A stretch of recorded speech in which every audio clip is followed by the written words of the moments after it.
Ya, Assalamualaikum warahmatullahi wabarakatuh. Halo semuanya, selamat datang di video tutorial penggunaan IBM SPSS Statistik. Perkenalkan, nama saya Satria Putra Mandala dengan NIM 2410105023554. Nah, sebelum kita mulai praktik menggunakan SPSS, saya akan menjelaskan sedikit mengenai apa itu SPSS. SPSS atau Statistical Package for Social Sciences adalah software yang digunakan untuk mengolah dan menganalisis data statistik. Nah, SPSS banyak digunakan itu oleh mahasiswa, peneliti, maupun perusahaan karena tampilannya mudah dipahami dan memiliki berbagai fitur analisis statistik yang lengkap. Pada tutorial kali ini saya akan menggunakan SPSS untuk melakukan analisis regresi linear berganda. Nah, tujuan dari tutorial ini adalah untuk menunjukkan proses pengolahan data, penelitian mulai dari tahap awal sampai memperoleh hasil analisis menggunakan IBM SPSS Statistik. Nah, tahapan yang akan dibahas nanti itu meliputi yang pertama membuat variabel, lalu menginput data, terus uji validitas, uji reliabilitas, membuat skor total variabel, uji asumsi klasik, analisis regresi, hingga interpretasi hasil penelitian. Penelitian yang digunakan dalam tutorial ini berjudul Pengaruh Disiplin Kerja dan Motivasi Kerja Terhadap Kinerja Karyawan. Nah, sebelum kita buka aplikasi SPSS-nya, hal yang pertama harus dilakukan adalah kita buka aplikasi Excel dulu. Nah, di sini saya sudah punya data-data respondennya. Sebelum kalian memulai, kalian harus punya data-data respondennya dulu, lalu buka di Excel terlebih dahulu. Kayak gini nih. Di sini variabel penelitian terdiri dari X1, X2, dan Y, variabel Y. X1 ini disiplin kerja, X2 ini motivasi kerja, lalu si variabel Y ini adalah kinerja karyawannya. Dan jumlah responden yang saya pakai di sini ada 50. Kita scroll ke bawah. Kita pastiin dulu semuanya udah lengkap. Oke.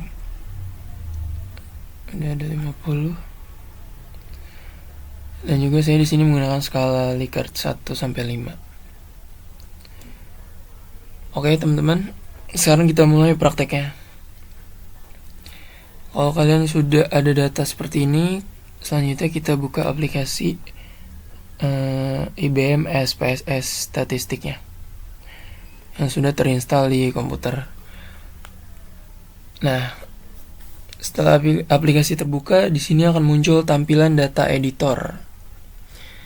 Ini udah saya isi ya di sininya. Nah, pada tampilan ini tuh terdapat dua tab utama yang akan sering kita gunakan selama proses pengolahan data, yaitu si variable view ini dan data view. Sederhananya, variable view ini digunakan untuk membuat identitas data. Nah, sedangkan data view digunakan untuk memasukkan data si responden. Oke, sekarang kita di variable view terlebih dahulu. Sebelum kita bisa mengolah data, kita harus membuat identitas dari setiap variabel penelitian. Pada penelitian ini saya memiliki 3 variabel utama, yaitu disiplin kerja yang tadi ya. Terus itu sebagai variabel independen pertama, lalu motivasi kerja sebagai variabel independen kedua, dan kinerja karyawan sebagai variabel dependen yang ya dependen.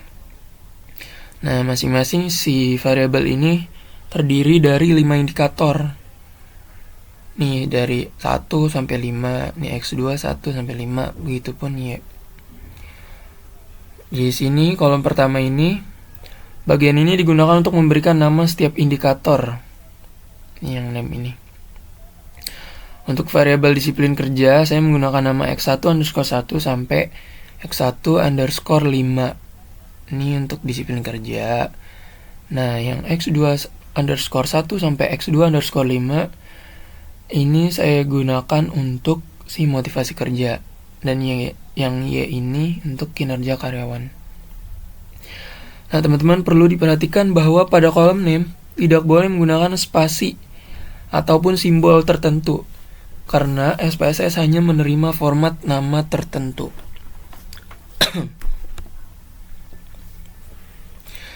Lalu kolom berikutnya di sini ada tipe. Karena seluruh data penelitian berupa angka hasil skala Likert, maka tipe data yang digunakan adalah numerik. Pengaturan ini memungkinkan SPSS melakukan analisis statistik terhadap data yang telah diinput. Jadi ini biar numerik semuanya. Terus selanjutnya di sini ada weight. Weight ini merupakan jumlah maksimal karakter yang dapat ditampilkan.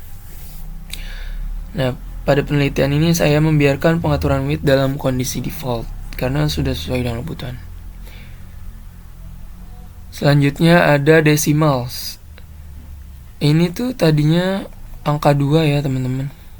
Semuanya angka 2. Nah, di sini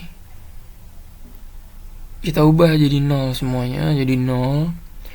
Kenapa? Tujuannya agar angka yang tampil berupa bilangan bulat, yaitu 1 sampai 5 tanpa angka di belakang koma. Itu. Nah, selanjutnya di sini ada kolom label. Ini tuh tadinya kosong ya. Semuanya kosong.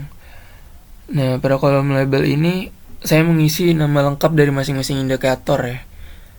Harusnya tuh misalnya untuk x1_1 saya isi selalu datang tepat waktu. Kemudian yang kedua saya mematuhi jam kerja gitu-gitunya. Tapi di sini saya ambil simpelnya aja. Kayak gini aja ya. Disiplin 1 sampai 5, motivasi 1 sampai 5, kinerja 1 sampai 5. Kenapa sih dia harus diisi? Soalnya label ini akan memudahkan kita saat membaca output analisis gitu. Terus di sini selanjutnya ada values. Karena penelitian ini menggunakan skala Likert, maka saya memasukkan kategori jawaban sebagai berikut. Ini juga tadinya tuh kosong ya, teman-teman. Nah, ini ditambahin nih. Tuh kayak gitu ya. Ini kita ketik misalnya 1. Terus labelnya sangat tidak setuju, ketik. Terus kalian add. Di sini kalian add, ntar dia masuk ke sini. Selanjutnya terus 2, 3, 4, 5. Baru kita oke ntar. Terus ntar kalian tinggal copy paste aja nih, copy terus ke bawah, paste sampai terus ke bawah sini. Gitu. Nah, selanjutnya kita langsung ke measure aja. Di sini measure kita ubah jadi scale semuanya ya. Kita pilih scale semuanya. Soalnya hal ini karena data yang digunakan tuh merupakan data numerik yang akan dianalisis menggunakan regresi linear berganda. Jadi harus pakai scale. Gitu. Nah, ini setelah seluruh variabel selesai dibuat, kita pindah ke data view. Tuh. Pada tampilan ini, setiap baris mewakili satu responden. Ini. Sedangkan setiap kolom, yang ini ya, kolom-kolomnya, mewakili satu indikator penelitian. Nah, karena saya udah nyiapin data di Microsoft Excel, kita buka. Nah, ini tuh proses input kita tuh jadi lebih cepat juga. Dengan cara nih, kita blok dulu semuanya dari angka 1 itu ya, sampai semuanya nih 50. Kita copy, Ctrl C, bisa juga. Nah, di sini kita paste. Cepet kan, jadi kita nggak perlu ngisi satu-satu. Kalaupun ngisi satu-satu kayaknya nggak mungkin 50 responden juga. Ini udah semuanya kita lihat tuh, udah sesuai semua. Nah, setelah seluruh data berhasil masuk, kita harus melakukan pengecekan kembali untuk memastikan tidak ada data yang kosong atau salah input. Itu harus banget, soalnya kalau satu data aja nggak sesuai, semuanya nggak sesuai, jadi bakal salah nanti outputnya. Soalnya tahap ini tuh benar-benar penting, karena kesalahan input data tuh bisa mempengaruhi hasil analisis yang akan dilakukan pada tahap berikutnya. Oke.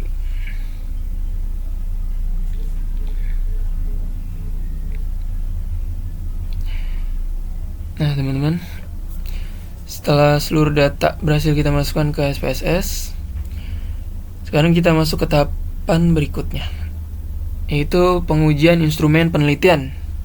Kenapa sih instrumen harus diuji dulu? Karena sebelum data dianalisis menggunakan regresi, kita harus memastikan dulu nih bahwa setiap pertanyaan pada kuesioner memang benar-benar mampu mengukur variabel yang ingin diteliti.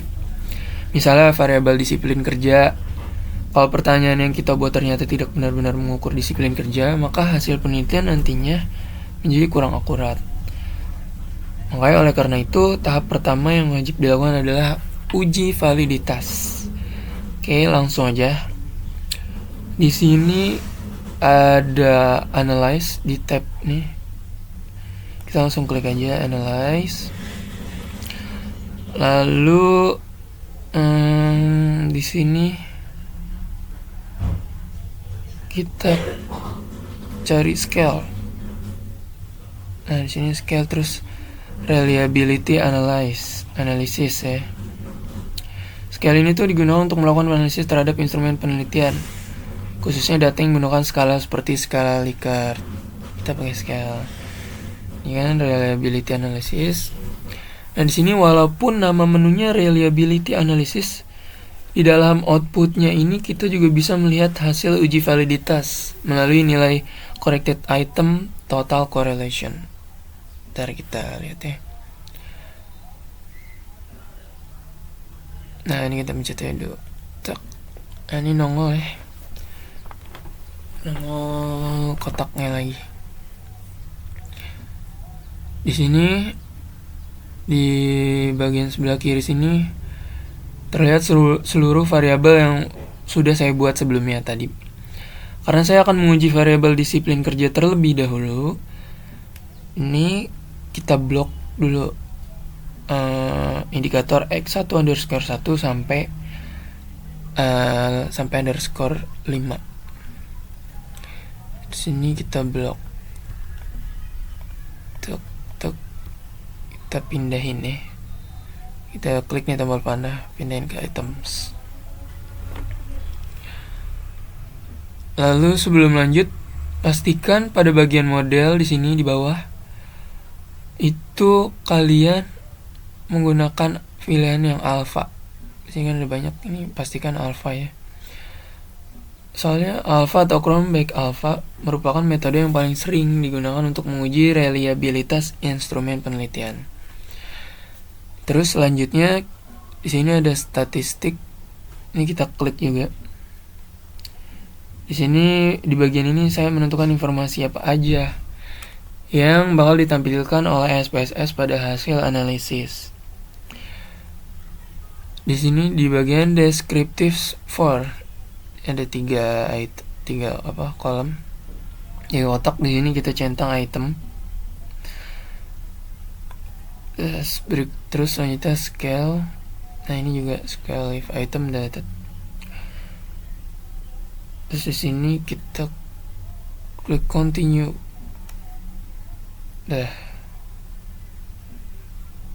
Terus kita okein.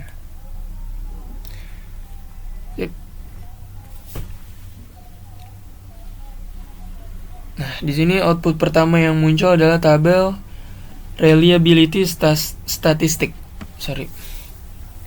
Nah, pada tabel ini terdapat nilai Cronbach alpha. Nih ya, teman-teman. Reliability statistik.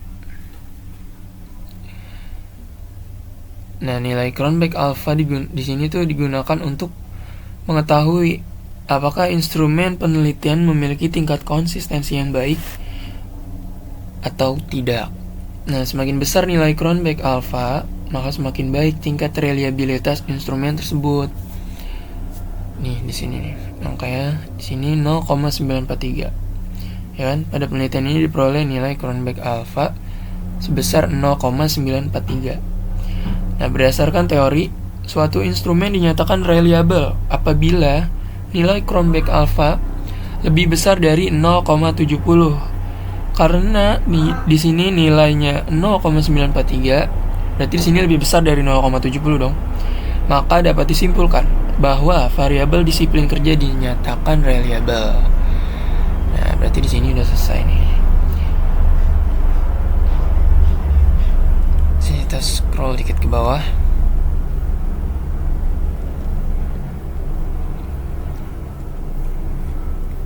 Sini. Nah, selanjutnya di sini kita lihat tabel item total statistik.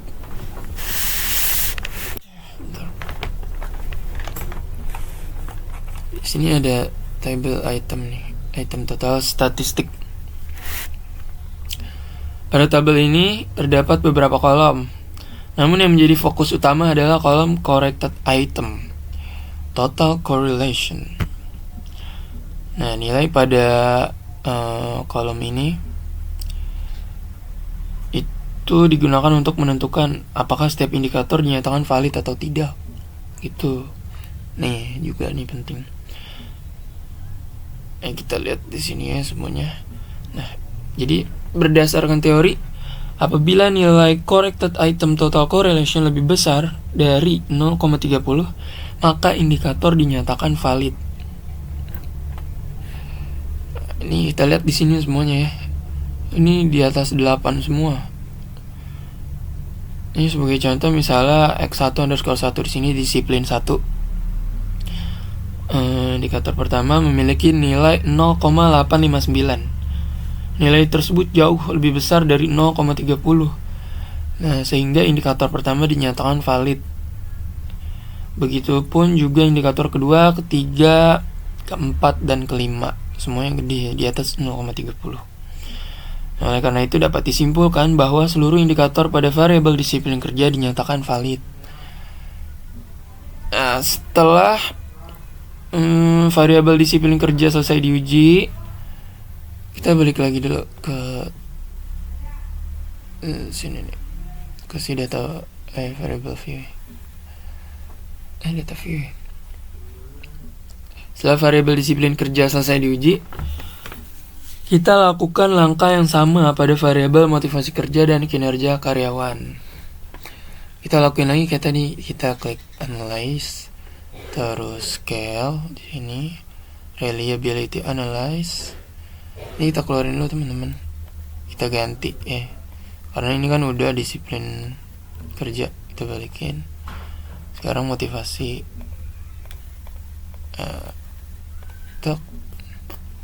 Tadi ini udah alpha statistik, ini udah centang semua. Oke. Nah, ini sama kita lihat juga ya. Di sini Cronbach alpha-nya sama, lebih besar dari 0,7. Berarti reliable. Selanjutnya, nah di sini juga sama ya. Ini kita skip aja karena kan tadi udah saya jelasin juga.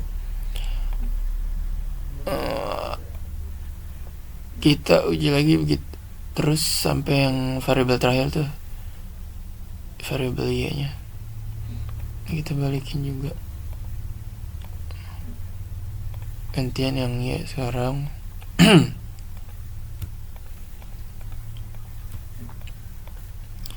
Yaudah. Sip. Oke. Nah, ini masih aman nih. Jauh banget ini. Nah, di sini kan berarti hasil pengujian menunjukkan bahwa seluruh indikator pada kedua variabel tersebut juga valid dan reliable. Sehingga seluruh instrumen penelitian layak digunakan untuk analisis berikutnya. Nah, di sini kita udah nih, Bre.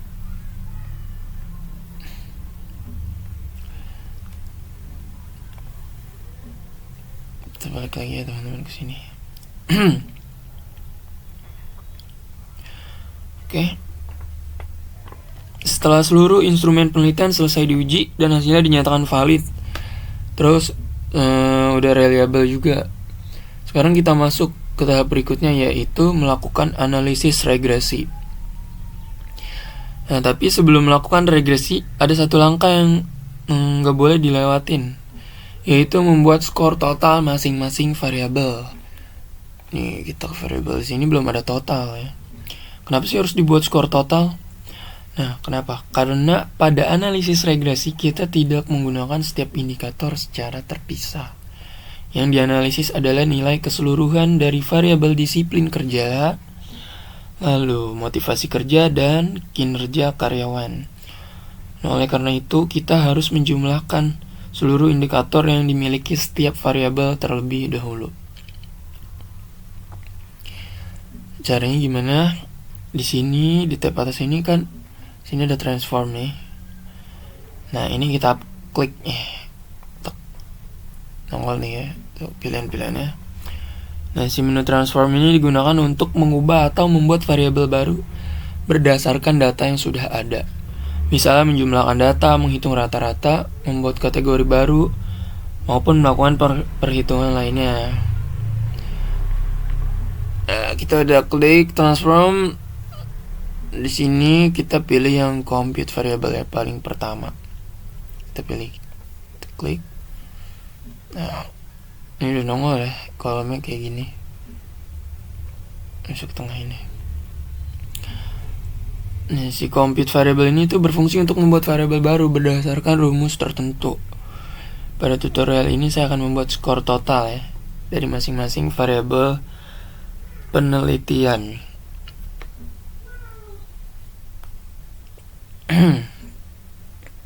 Ini udah terbuka jendelanya. Di sini ada target variable. Ini merupakan nama variabel baru yang bakal kita buat. Sini kita ketik dulu yang pertama, tuh kan, total underscore x1. Nah, nama ini menunjukkan bahwa variabel tersebut merupakan jumlah seluruh indikator disiplin kerja. Ini udah kita isi, lainnya kita isi di numeric expression.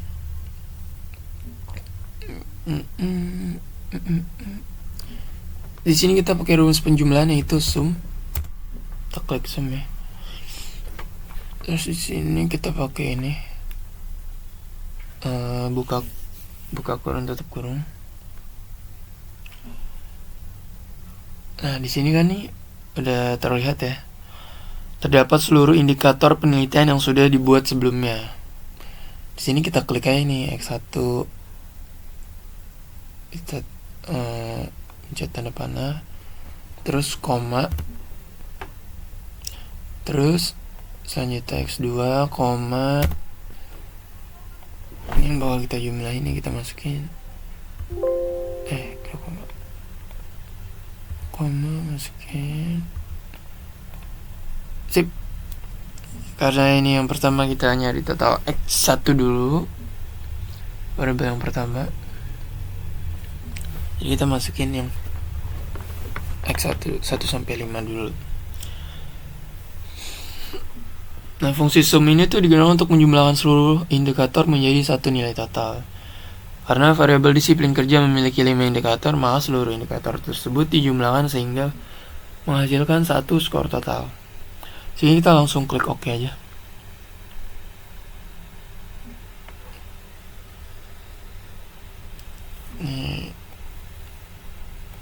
Nah, setelah tadi saya klik OK. Nah, si SPSS ini secara otomatis membuat satu kolom baru pada bagian paling ini nih, paling bawah ya. Paling bawah. Iya, di sini paling bawah variable view. Nah, terus Kalau di data view ini kita lihat di paling kanan itu juga muncul ya kolom barunya juga di sini total X1 tuh semuanya. Variable muncul, di data view muncul. Nah, terus kita lanjutin lagi ya. Masih dua lagi kan ya, X2 sama Y belum. Kita ulangi transform compute variable. Kita ganti X2. Ini kita hapus dulu. Kita pakai kurung kurung. Kita masukin sekarang yang variable X2 si motivasi. Itu sampai 5. Masukin koma, ini tanda panah, koma,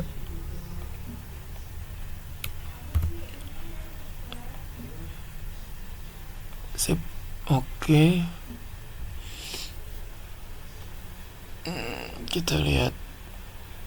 Nah, ini udah masuk juga. Data view udah masuk. Kita ulangin lagi. Tinggal si Y-nya.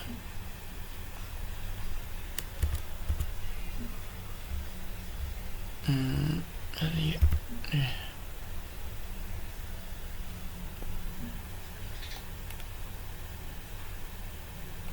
Hapus juga. Masukin ini.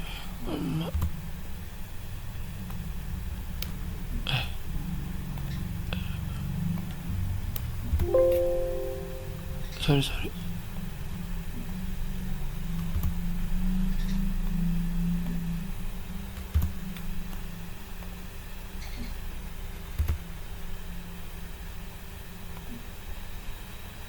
Oke. Dan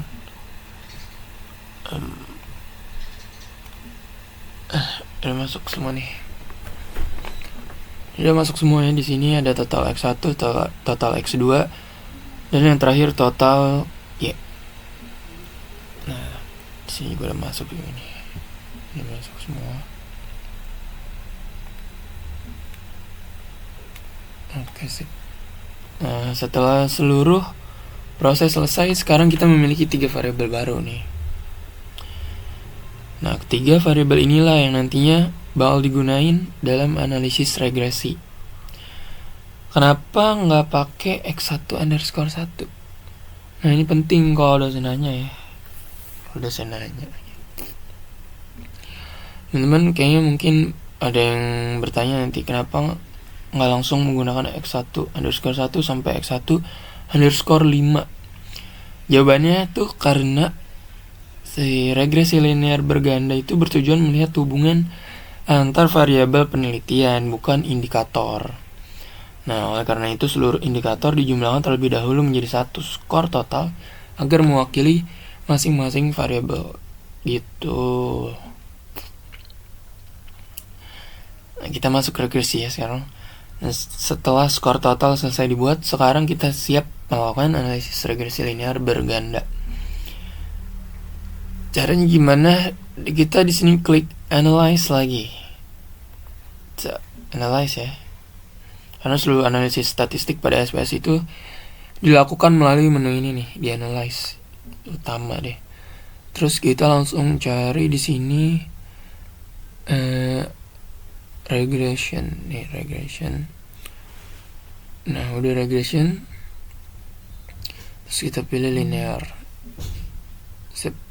Nah, udah nongol jendelanya. Kenapa sih linear? Karena ini menggunakan metode regresi linear berganda. Oke. Terdapat beberapa kotak ya yang harus kita isi di sini. Bagian pertama di sini adalah dependent. Dependent ini merupakan variabel yang dipengaruhi oleh variabel lain. Pada penelitian ini variabel dependent adalah kinerja karyawan. Nih si total Y. Ini kita masukin aja ke dependent. Nah, selanjutnya di sini ada kotak independence ya, karena 2. Selanjutnya pada bagian ini kita masukin variabel yang diduga tuh mempengaruhi kinerja karyawan. Ya, ini dari disiplin dan motivasi. Ini total X1 dan X2 kita masukin ke independence. Oke. Nah, sebelum menjalankan analisis kita perlu mengatur terlebih dahulu output apa aja yang ingin ditampilkan oleh SPSS. Sebelum kita klik OK nih, kita di sini ada statistik. Kita open dulu statistiknya. Di sini terdapat ada beberapa pilihan. Kita centang nih estimate-nya udah kecentang di sini. Agar SPSS itu menampilkan koefisien regresi. Terus kita centang selanjutnya tuh ini model fit. Di sini juga ada tercentang. Ini supaya nilai R² dan ANOVA muncul. Terus kita centang deskriptif agar muncul statistik deskriptifnya juga. Terus di sini part and partial correlation untuk kolerasi parsial ya, untuk melihat kolerasi parsial. Terus collinearity diagnosis. Sini nanti kita buat uji multikolinearitas. Itu kita buat uji itu. Terus ini terakhir di residual sini kita centang si Durbin Watson ya. Kenapa? Untuk melihat apakah terjadi autokorelasi atau tidak gitu. Nah selanjutnya kita continue. Terus mana ya kolomnya? Oh ini. Nanti kita buka kolom plots. Set muncul nih kayak gini jendela plots ya. Nah menu ini tuh digunakan untuk menghasilkan grafik yang nantinya kita pakai pada uji normalitas dan heteroskedastisitas. Di sini ada variabelnya sama si X. Nah pada bagiannya ini kita pilih yang ini nih, ZRES ID ya, gimana bacanya? Pokoknya yang ini nih, yang ZRES ID, yang merupakan nilai residual. Kita pencet sini, kita masukin ke Y. Tes. Lalu yang X ini kita pilih yang spread, Z-spread. Kita masukin langsung aja. Itu buat nilai prediksi ya teman-teman. Lalu di sini ada kolom histogram, kita centang agar SPSS membuat grafik distribusi residual. Ntar nongol tuh pokoknya grafik si histogramnya. Terus normal probability plotnya juga. Ntar itu untuk melihat penyebaran residual terhadap garis diagonal. Nah di sini kita continue. Terus oke.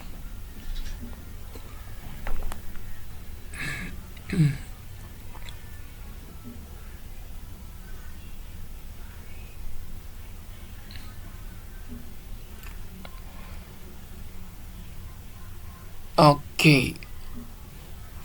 Nah, di sini kita lihat ya tuh.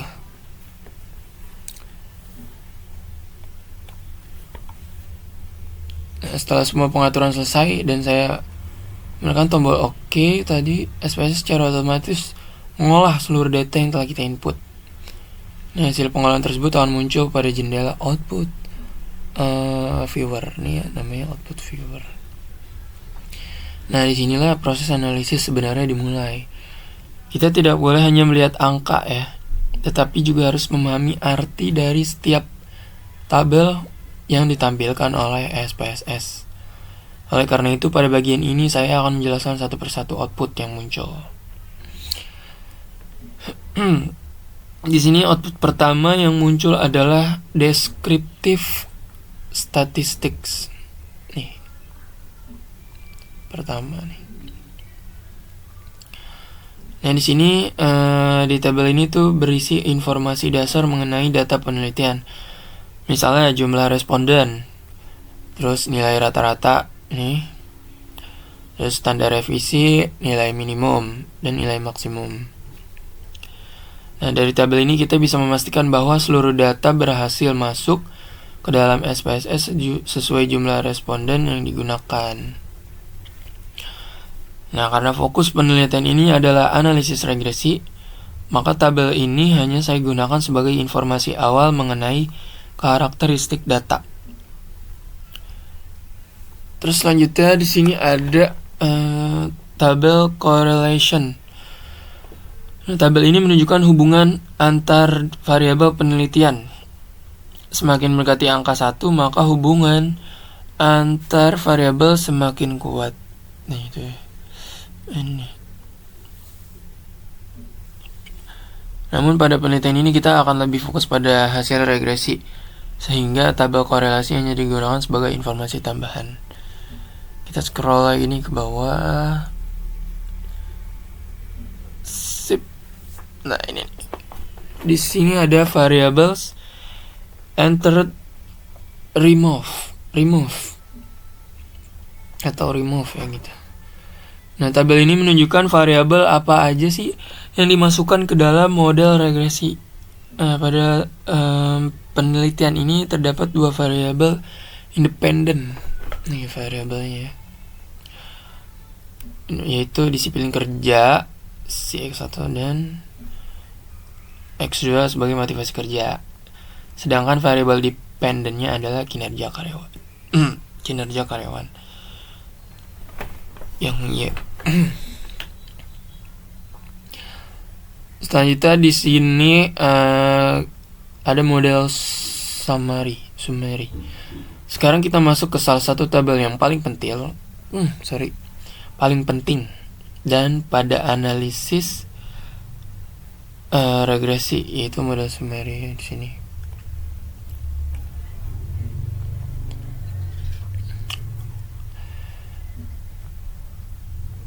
Di sini ada kolom pertama, yaitu adalah R di sini ya, kolom R. Nah, nilai R ini menunjukkan tingkat hubungan antara seluruh variabel independen terhadap variabel dependen. Semakin mendekati angka 1, maka hubungan yang terjadi semakin kuat. Ini kita lihat di sini. Ada R square. Nah, ini nilai-nilai yang paling sering digunakan dalam penelitian. Kita lihat di sini nilai R square yang diperoleh sebesar 0,914. Artinya sebesar 91,4%. Perubahan pada variabel kinerja karyawan mampu dijelaskan oleh variabel disiplin kerja dan motivasi kerja. Nah, sedangkan sisanya sebesar 8,6% itu dipengaruhi oleh faktor-faktor lain yang tidak diteliti dalam penelitian ini. Lalu selanjutnya di samping R square di sini ada adjusted R square. Nilai ini merupakan penyempurnaan dari R square yang telah disesuaikan dengan jumlah variabel dan jumlah sampel penelitian. Sini 0,911.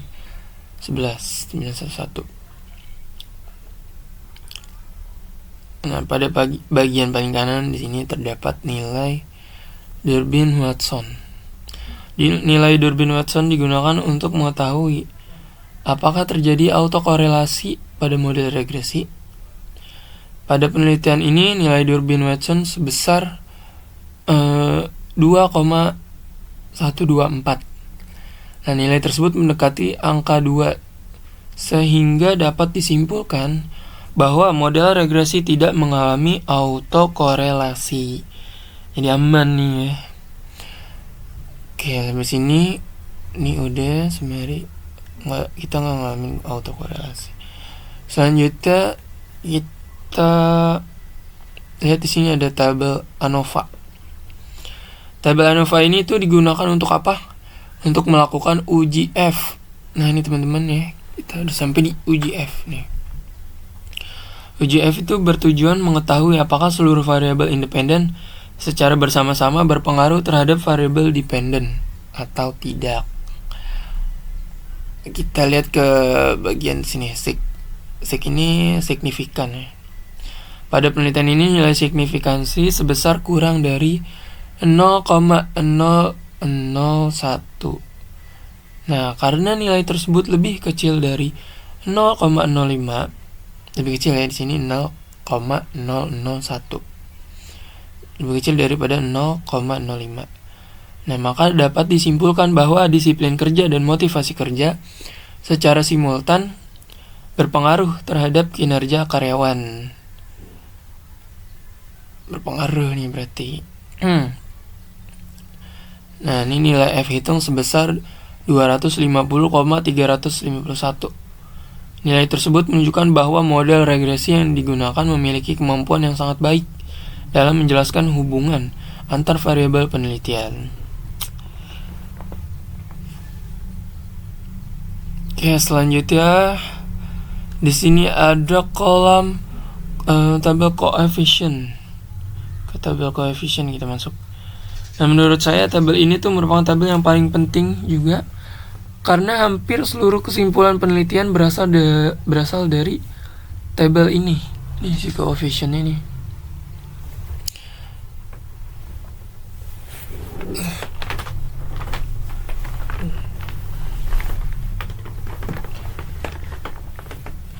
Nah, di kolom pertama di sini ada konstan. Sini menunjukkan nilai konstan sebesar 2,376 ya. Nilai konstanta ini merupakan nilai kinerja karyawan apabila variabel disiplin kerja dan motivasi kerja dianggap tetap atau bernilai 0. Nah, selanjutnya kita lihat di sini ada variabel total underscore x1. Nilai koefisiennya, nilai koefisien regresinya sebesar 0,530. Nih, artinya apabila disiplin kerja meningkat satu satuan, maka kinerja karyawan diperkirakan meningkat sebesar 0,530 dengan asumsi variabel lain tetap. Kita lihat ke signifikan. Nilai signifikansinya untuk variabel ini adalah kurang dari 0,001. Karena lebih kecil dari 0,05, maka disiplin kerja berpengaruh secara parsial terhadap kinerja karyawan. Selanjutnya di sini juga ada total x2. Di sini nilai koefisien regresinya sebesar 0,349. Artinya setiap peningkatan motivasi kerja sebesar satu satuan akan meningkatkan kinerja karyawan sebesar 0,349. Terus di sini kita lihat nilai signifikannya 0,004. Nah, karena masih lebih kecil dari 0,05, maka di sini motivasi kerja juga berpengaruh secara parsial terhadap kinerja karyawan. Oke, selanjutnya masih pada tabel yang sama, saya melihat di sini ada kolom tolerance dan FIF. Nah, nilai tolerance sebesar di sini 0,112, sedangkan nilai FIF sebesar 8962. Nah, karena nilai tolerance lebih besar dari 0,10, lebih besar dari 0,10 dan nilai FIF masih lebih kecil dari 10, maka dapat disimpulkan bahwa model regresi tidak mengalami multikolinearitas. Mantap banget ya. Jadi kita udah berhasil sampai sini. Nah, setelah kita selesai membaca hasil regresi, sekarang kita lanjut ke pengujian asumsi klasik. Salah satu syarat model regresi yang baik adalah data residual harus berdistribusi normal. Karena itu kita perlu melakukan uji normalitas.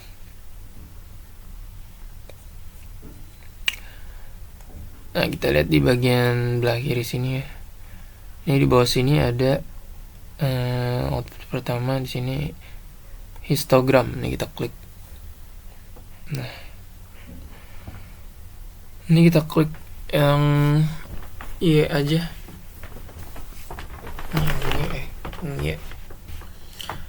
Nah, output pertama yang kita lihat di sini adalah grafik histogram. Grafik ini menunjukkan bentuk distribusi residual dari model regresi yang telah dibuat. Tujuan melihat histogram ini tuh adalah untuk mengetahui apakah data residual menyebar mengikuti pola distribusi normal atau tidak. Di sini kita scroll ke bawah dikit. Nah, di sini kita lihat pada batang sini, batang histogram ini yang melengkung kayak gini. Nah, dari grafik yang terlihat, batang histogram ini membentuk pola yang menyerupai kurva lonceng atau bell shape ya. Kayak lonceng itu ya, mirip deh. Meskipun tidak harus sempurna, pola ini sudah menunjukkan bahwa distribusi residual cenderung normal. Jadi berdasarkan grafik histogram dapat disimpulkan bahwa model regresi memenuhi asumsi normalitas. Ini sudah memenuhi asumsi normalitas. Selanjutnya kita ke grafik normal p-plot of regression standardized residual. Nah, grafik ini sebenarnya lebih akurat dibanding hanya melihat histogram karena menunjukkan apakah residual mengikuti garis distribusi normal atau tidak. Ini kita lihat di garis diagonalnya ini yang lurus kayak gini miring ya. Nah, garis diagonal pada grafik merupakan garis distribusi normal yang menjadi acuan. Ini kita lihat di sini ada titik-titik ya. Terlihat bahwa sebagian besar titik-titik berada di sekitar garis diagonal dan mengikuti arah garis tersebut. Mengikuti. Tapi di sini terdapat sedikit penyimpangan ya. Gak apa-apa, saya masih dalam batas yang dapat diterima. Jadi berdasarkan grafik normal p-plot dapat disimpulkan bahwa residual berdistribusi normal sehingga asumsi normalitas terpenuhi. Oke, setelah uji normalitas terpenuhi, kita lanjutkan ke uji heterostisitas. Tujuannya tuh adalah untuk mengetahui apakah terjadi ketidaksamaan varians residual pada model regresi. Model regresi yang baik seharusnya tidak mengalami heteroskedastisitas. Ini kita lihat grafiknya yang di bawah ini ada scatter plot. Nah, pada grafik ini titik-titik menyebar secara acak. Secara acak nih nyebarnya. Di atas dan di bawah angka 0 pada sumbu Y. Selain itu, titik-titik tersebut tidak membentuk pola tertentu, seperti pola kipas, pola mengerucut, ataupun pola bergelombang. Karena penyebaran titik bersifat acak, maka dapat disimpulkan bahwa model regresi tidak mengalami heteroskedastisitas. Ini dia ngacak, jadi ya tidak mengalami itu ya. Oke teman-teman, setelah nih seluruh pengujian selesai dilakukan, kita rangkum hasil penelitian agar lebih mudah dipahami. Pertama,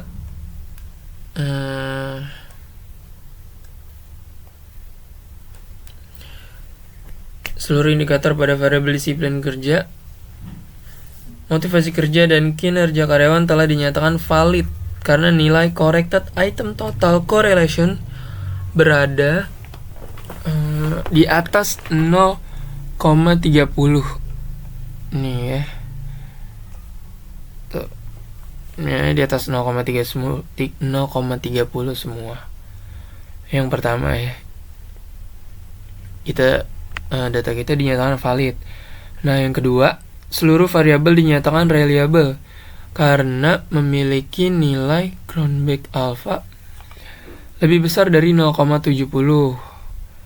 Sini sebagai contoh, pada variabel disiplin kerja nilai Cronbach alpha sebesar 0,943. Lalu ketiga, hasil uji normalitas menunjukkan bahwa data residual berdistribusi normal. Normalitas tadi, mana normalitas?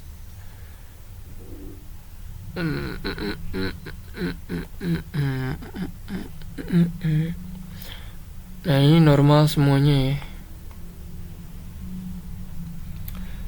Terus keempat, hasil uji multikolinearitas menunjukkan nilai toleransi lebih besar dari 0,10 dan nilai VIF kurang dari 10, sehingga tidak terjadi multikolinearitas. Nah, lalu yang kelima, hasil uji heteroskedastisitas. Ini yang tadi. Heteros itu ini terakhir tadi kayaknya. Pak kan tuh. Tidak terdapat pola tertentu pada scatter plot sehingga model regresi tidak mengalami heteroskedastisitas. Nah, terakhir keenam, uji T menunjukkan bahwa variabel disiplin kerja dan motivasi kerja masing-masing berpengaruh secara parsial terhadap kinerja karyawan. Uji T itu tadi mana nih? Uji T nih di koefisien ya. Aman semua. Lalu yang ketujuh, hasil uji F menunjukkan bahwa kedua variabel independen secara bersama-sama berpengaruh terhadap kinerja karyawan. Aman, ini tabel ANOVA. Tadi udah kita jelasin ya. Terus terakhir nilai R square. Nih, sebesar 0,914 menunjukkan bahwa 91,4% variasi kinerja karyawan dapat dijelaskan oleh variabel disiplin kerja dan motivasi kerja. Sedangkan 8,6% sisanya dipengaruhi faktor lain di luar penelitian. Oke, teman-teman. Aku rasa kita udah sampai di penghujung acara. Nah, berdasarkan seluruh tahapan yang telah dilakukan, mulai dari input data, uji validitas, uji reliabilitas, terus pengujian asumsi klasik hingga analisis regresi linear berganda, dapat disimpulkan bahwa model penelitian ini telah memenuhi seluruh persyaratan analisis. Instrumen penelitian terbukti valid dan reliable, data memenuhi asumsi klasik, serta hasil analisis menunjukkan bahwa disiplin kerja dan motivasi kerja berpengaruh terhadap kinerja karyawan. Nah, dengan demikian model regresi yang digunakan layak untuk menjelaskan hubungan antar variabel dalam penelitian ini. Sip. Baik teman-teman, demikian tutorial penggunaan SPSS, penggunaan IBMS, SPSS Statistics, mulai dari proses menyiapkan data, terus kita save dulu ini.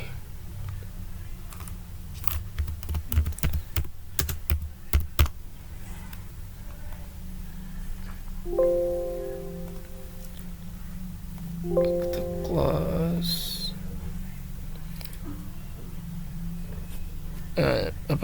Mulai dari proses menyiapkan data, membuat variabel, terus melakukan uji validitas dan reliabilitas, menghitung skor total, menjalankan regresi linear berganda, hingga menginterpretasikan seluruh output yang dihasilkan. Nah, harapan saya tutorial ini dapat membantu memahami tahapan analisis data menggunakan SPSS, khususnya untuk penelitian dengan metode regresi linear berganda. Tadi kita pakai itu soalnya. Oke, terima kasih teman-teman yang telah menyimak video ini sampai selesai. Apabila terdapat kekurangan dalam penyampaian maupun penjelasan, saya mohon maaf. Saya undur diri. Terima kasih. Saya Satria Putra Mandala. Wassalamualaikum warahmatullahi wabarakatuh. See you next video.